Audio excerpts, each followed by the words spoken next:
भगवान शिव की जटा कुंडली में, जटा एक ये जटा जो भगवान के शिव पर दिखा रखी है ना, ये बालों का जटा, और इसमें एक औरत का मुंह सा दिखाकर उसके मुंह से गंगा निकलती दिखा रखी है। ये तो एक बनावटी कल्पित है, ऐसा नहीं है।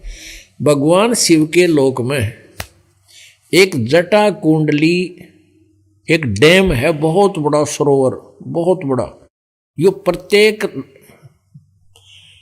लोक के अंदर, जैसे शिव के लोक में, विष्णु के लोक में, ब्रह्मा जी के लोक में, सबके लोक में बड़े बड़े सरोवर होते हैं। तो शिव जी के लोक में एक बहुत बड़ा डैम है, उसका नाम जटा कुंडली है, उसका नाम जटा कुंडली डैम है। तो वो सतलोक से गंगा आई थी और उसके बाद वो जटा कुंडली डैम में 6 महीने तक रही। मतलब 6 महीने में वो जटा कुंडली जो डैम था, वो सरोवर था, वो भरा। उससे भरकर फिर वो ऊपर आई। उसी समय भागीरथ जी तप कर रहे थे गंगा को नीचे लाने के लिए। उन्होंने कहा ना, गंगा ने आना था और भागीरथ ने जस पाना था। ये सारी कहानी अब समझ में आओगी। अब यहाँ क्या बता रहे हैं, शिव की जटा रहे जो गंगा, बहुर कया सरगुण प्रसंगा, शिव की जटा रहे जो गंगा, तब कर कह भागीरथ ल्याए, तिहु लोक कीर्ति दर्शाए, गुप्त वस्तु प्रगट दिखलाई, निर्गुण सरगुण समझो बाई। कि या गंगा हमने ना दिखी थी, हमारे लिए अवेलेबल पृथ्वी पर नहीं थी। भागीरथ ने तप किया और उस तप करके उस निर्गुण जो हमें नहीं उपलब्ध थी, वो थी वहाँ पर मौजूद, साकार में थी। और वहाँ से ये गंगा नीचे गिरती है, तो वहाँ से नीचे गिरने से ये वाष्प रूप बन जाती है, वाष्प।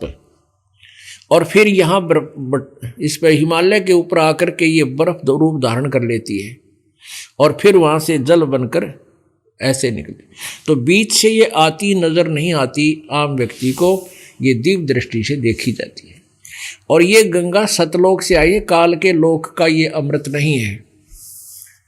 पुण्यात्माओं, अब ये बातें याद रखने की हैं कि ये तत्व ज्ञान है, इसमें सब निर्णय होगा। जो अभी तक हम खिचड़ी ज्ञान बनाए बैठे थे, किसी का सिर पैर हमारे पास नहीं था, अब ये सारा सुलझ जाएगा।